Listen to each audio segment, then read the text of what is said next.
Which American dialect pronounces heard as "who-yd"? There is an American English dialect/accent that pronounces words like heard and bird as "who-yd" and "bud". One example of this would be CCR's song "I Heard It Through the Grapevine." Another is LaMonica Garrett's character in the series 1883. It's fairly subtle, but still distinctive, and although I've often heard it, I can't place it geographically. Can anyone help identify it?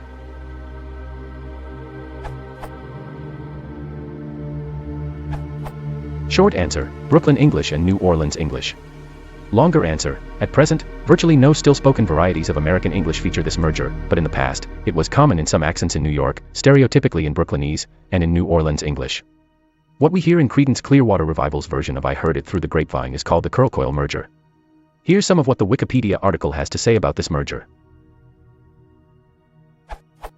In some cases, particularly in New York City, the ner sound gliding from a schwa upwards even led to a phonemic merger of the vowel classes associated with the general American phoneme /oi/ as in choice with the slash or slash of ners. Thus, words like coil and curl, as well as voice and verse, were homophones. The merger is responsible for the Brooklynese stereotypes of bird sounding like boyd and 33rd sounding like toity-toyd. This URL. This feature of the Brooklyn accent is, let's say, old-fashioned. According to the same article, virtually no native New Yorkers born after 1950 speak this way. This feature of Brooklynese remains familiar to younger people because of cultural artifacts from the early 20th century, such as the Three Stooges or Bugs Bunny**. But John Fogerty, the lead singer of CCR, is not singing with a Brooklyn accent. It's more of a New Orleans accent, as would befit the singer of Born on the Bayou. That same Wikipedia article explains that, although most American Southern accents are non-rhotic, they don't pronounce slash or slash after a vowel, unless there's another vowel sound after it. They do not feature the coil-curl merger. An exception was the New Orleans accent. However, as in Brooklyn, this merger is dying out. Old blues and black rock and roll singers that Fogerty admired may have spoken this way, but very few people in New Orleans, or anywhere, speak like this today.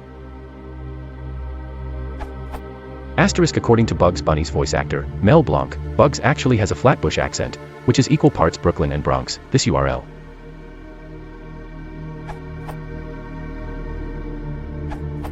You asked for the geographic region for the word heard when pronounced to rhyme with void, as in the CCR John Fogerty version of I Heard It Through the Grapevine. Many answers gave you phonetic explanations. But for the geography, that sound you are hearing is New Orleans.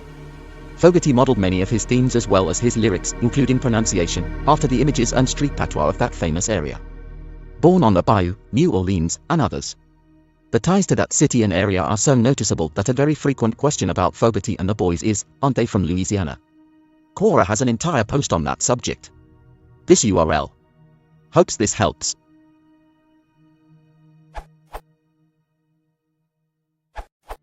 Except for those with rhoticism, inability to roll R, pretty much all American accents pronounce the R sound in what linguists call the ners, a set of words, heard, worse, perverted, girl, world, etc., even if the accent is otherwise non-rhotic.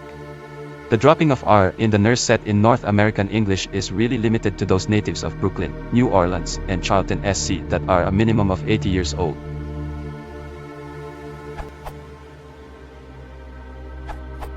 Fogerty sings about working-class Louisiana-themed, swamp, stories, low-income black or Cajun Southerners offering the trope of the proud but tired endures of simpler, more original types of soul-challenging lives, as opposed to the trope of the knowing, complex, and high-speed challenges of the Northeast urban poor. But the accent Fogerty uses to build his art is not Louisiana as suggested, lyric content notwithstanding.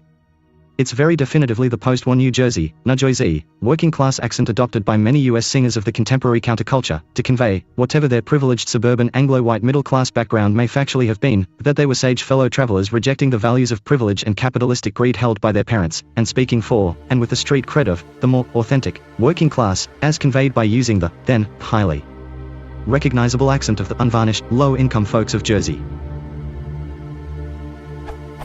Martha Stewart, who hails from Jersey herself, worked very hard to rid herself of this accent exactly because of those very same working-class connotations.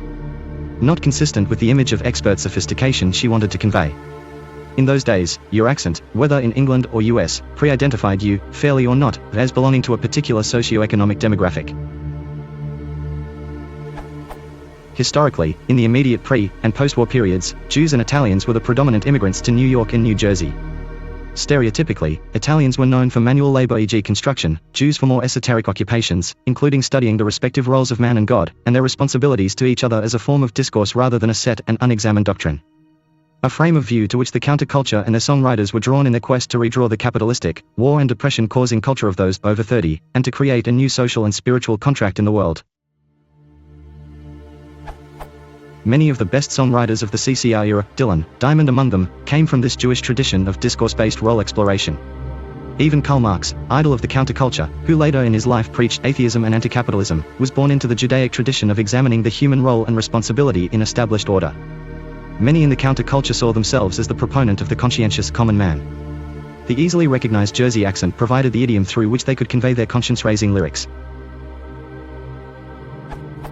The New York accent of the time was inflected with a combination of Italian, Jewish, and the already established black community, giving it an urban sophistication, while in the New Jersey accent, the Jewish, Yiddish, phonemes are more prominent, and, to the ears of those born in the post-war era at least, more easily, read stereotypically, recognizable as emblematic of the simple burden-carrying working class in whose voice, singers of the time proposed to speak.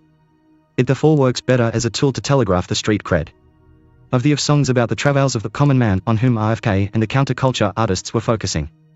Interest in Flatbush and Bronx accents would come in music of later decades, to deliver the more jaded, post-counterculture tales of the next era's singer-lyricists. E.g. Lou Reed.